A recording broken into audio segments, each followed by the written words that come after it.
Hi, welcome to Matt's Garage. Today I'm going back to basics and I'm going to show you guys how to change your oil. For my regular subscribers, if this is too basic, please forgive me, but I'm realizing some of you guys have a great interest in auto restoration and auto repair, but don't know where to start, and changing your oil is a great place to start. To my left, your right, is a full-on frame-off restoration, and this is where you can get to by starting with a simple oil change. To my right, your left, is an International Scout with a Chevy 350. This is what I'm going to be changing the oil on, but it's the same process for virtually every vehicle. I'm going to go change into some dirty clothes and then we can get started.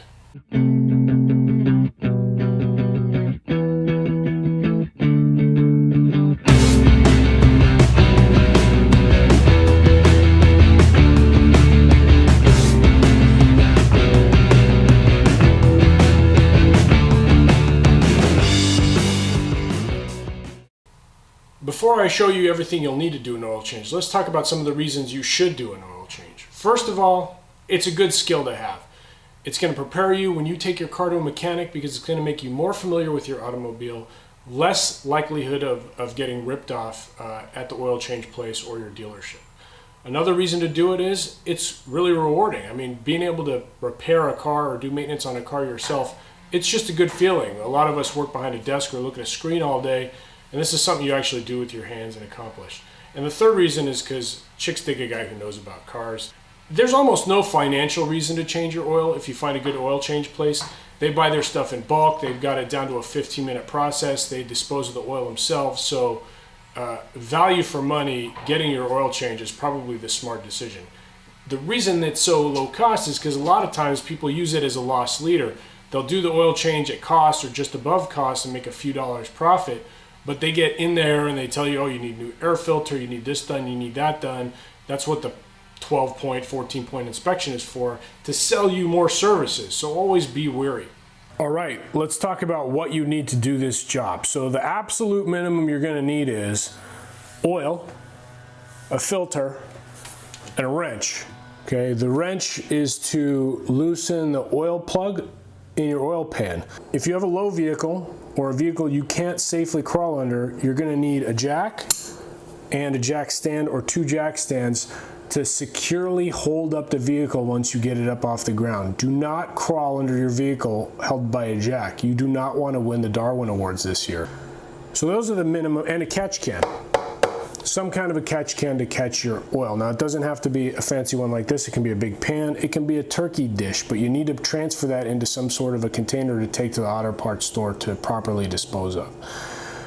You also need some rags, okay, to clean up. You're undoubtedly going to get drips and spills. That's just part of the process. I usually have a bigger catch can here underneath my catch can because depending on the way the oil plug is angled, it may splash, it's hard to get it right, and then as it comes out in a big arc because there's a lot of pressure on it, and as that oil empties out, the arc drops, which you'll see, and you got to move the catch can and it can be messy, okay? Also recommend rubber gloves. Those tend to come in handy, and a light of some kind to see what you're doing. So this is the basics of what you need. Oil quality and synthetic versus regular, and filters and generic versus brand name. It's a hugely controversial topic. Here's my take on it, all right? Dinosaur juice is dinosaur juice. Name brand, O'Reilly's, AutoZone brand, it's all pretty much the same stuff. Unless you're putting your engine through extreme circumstances or you've got a high performance engine of some kind, you're going to be fine with whatever oil they sell. They just put additives and get the premiums from you per quart for the oil. I'm using O'Reilly's full synthetic. The reason I choose full synthetic is because I change my oil myself. I have to do it less often with the full synthetic, and the Scout, you know, it's got some issues, so I want that extra. It's got an engine that's not really well known for its reliability, so I'm using a full synthetic just to keep everything, you know, well lubricated. What's the difference between full synthetic and a regular traditional motor oil? They're both made of dinosaur juice, so don't get this idea that synthetic is made from some magic substance that doesn't require dinosaurs, dead dinosaurs. The difference is it's highly refined, highly processed, and made in a lab, even though the root is petroleum. The molecules are more evenly spaced, they can withstand higher heats and provide more lubricant properties. It's absolutely unnecessary, okay, unless you want to, again, extend the time between your oil changes. Filters, pretty much the same story. They're all the same. I mean, a heavier filter will filter down to a smaller micron contaminant. On 90% of the cars out there, it's not going to make any difference to you. Why do you even need to change your oil? Well, over time, you know, from the fuel burning, from other factors, things getting past the air filter, microscopic pieces of metal getting shaved off of your engine parts as you run it, they all work their way into the oil, and the oil starts to break down over time, and with the contaminants, it stops lubricating your engine properly, and lubrication and cooling are the two most important parts to keeping a healthy engine over time. So that's enough of me talking. Let's get the hood up and start doing what we need to do to change this oil. Before I start my oil change, I like to check my oil. There'll be a dipstick somewhere in your vehicle. On modern vehicles, it'll be marked clearly. Here, you can see the level was right. You see how black that is? That is bad news. That's an indication that I may be overheating, maybe burning a lot of gasoline, and I know both of those are true in this case because I overheated it when I was down doing the Bronco run in Medford. So, you know, it's just something to compare to. Oil should be clear, a little dirty, but not black like that. This is where I fill my oil. On your vehicle, it'll probably be marked with an engine oil sign. So you want to unscrew that. That's where you're going to pour your new engine oil in. Okay. Also a good time to check your filter, your air filter. I'm going to take this off and just blow compressed air through it. You can also ask your service people at an oil change place to blow air through it, and that'll take a lot of the crud out of your air filter so you can change it less often. A little cheap, I know some guys may think that's cheesy, but hey, money's money. I grabbed a bunch of different size wrenches, just checking to see which size this is. It's a 9/16, which is what I remember. So I got the right size wrench. That's my drain plug. Usually it's pretty obvious. You want your engine to be warm, but not too hot, all right? Otherwise it's kind of dangerous. So let me go get my oil pan set up. Okay, got a slightly wider angle here. Got the oil pan in here. Drain plug here. The oil's gonna shoot out, hit my exhaust, and splash everywhere. But that's just part of having a not engineered design. It's going to come out fast too, so when that nut releases, it's just going to come shooting out. Be prepared. Okay, missed a little bit, not too bad. I've had worse. Luckily it's so thick that it didn't splash much. It's kind of a joke. You stay down here and watch. See how the arc is changing?